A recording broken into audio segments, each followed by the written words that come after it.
So friendly reminder lang nako no sa tanan. So kung naa man gani no muhatag sa inyo ni ini kasama ni akong na kuha o yung nakita karon sa video, so palihog lang likayin ninyo ayun yung dawata kung dili i-surrender no sa mga tao nga iya sa Ginoo.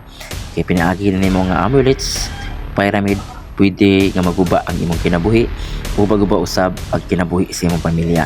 Mo na atong pingan atong pamilya likayan nato ang sama ni ini kaning inani gibugna ni sa demonyo para pagguba sa atong kinabuhi.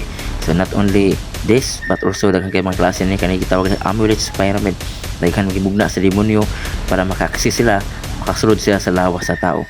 Man ako ikaw man nakita og nakadungog nini nga mga video, ako pong hangyo nimo friendly reminder lang po sa lahat na ato pong likayan ni kaning klase nga mga amulets tungod kay mao ni ang gigamit sa kaaway para po makabaton tawag ka ng connection siya ha.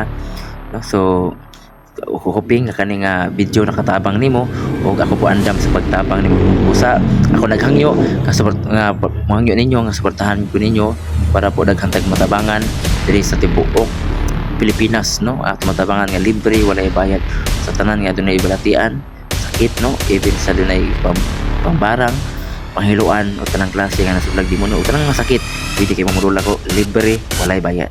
So God bless us all. Shalom.